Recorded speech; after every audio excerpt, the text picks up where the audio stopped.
Next. Hi, camera girl. The one in front of you. Okay. Tell us your name. I am Felista Amundi Awur. Why do you think I should give you this role? I am a great actress and I have a degree in film and stage production. Tell me about your mother. What? Tell us about your mother. Oh. Okay. My mother. I grew up as silent as the grave because my mother taught me that way. The silence was a more lethal weapon because no one would know what I was thinking. But that is not the only reason why I became silent.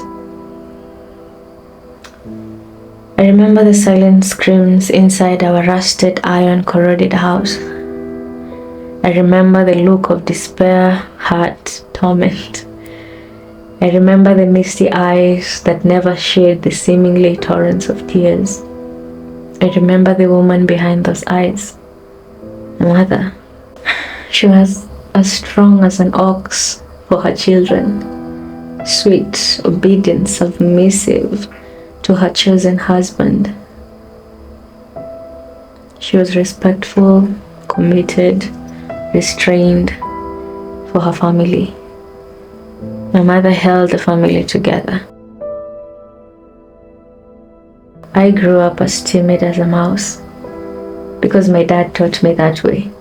He used to say it's better you respect authority than love authority.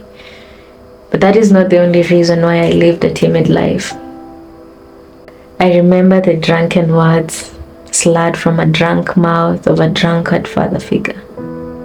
I remember the fists of fury that will follow after. I remember the yelling, the shouting, the insults, the punching, the kicking, the slapping. I remember the tiger behind that wall, my father. He was the African picture of fatherhood. I never even saw him smile with my mother. He always wore a horrific expression.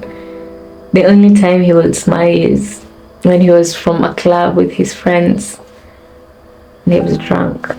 I grew up as fearful as a deer caught in the headlights because my environment dictated that way.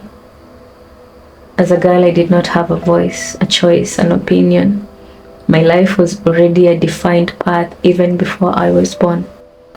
I grew up believing I was a mistake in a male-dominated world.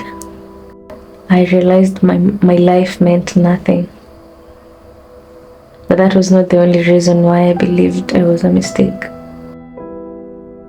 I remember the sinking words that would follow every school fees that was paid by my father. I remember the words of assurance, comfort, my father's promises to my brother. He was his son, and that meant he'd give up his life for him. I remember the lives we lived, my brother and I, so close yet worlds apart. While I stayed home doing house chores, my brother would play with his friends football. I didn't get a chance to join high school. He could choose every school he wanted to join. While I lived a bitter life, my brother was happy. At one time, I grew a strong sense of hatred. It's the only defense I had when you find your mother lying in a pool of blood. It's the only emotion I could cling to. That was not the only reason I harbored a malicious hatred inside my sleeves. I remember the heavy metallic object on my father's hands. I remember the empty stare in my mother's eyes. I remember the look of horror on my brother's eyes. I remember the smell of panic and fear radiating from my father. Then I remembered the silence that followed after.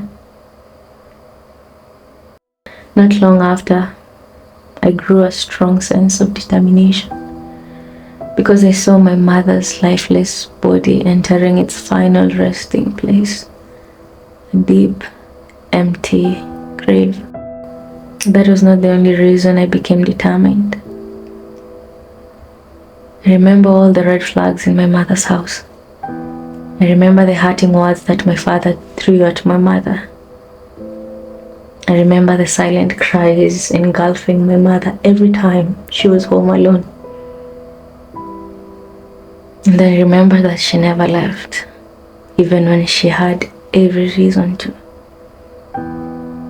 And it ended her life. My mother was resigned to her fate. She believed her life began and ended with her battering husband. In her mind, she did not have a way out.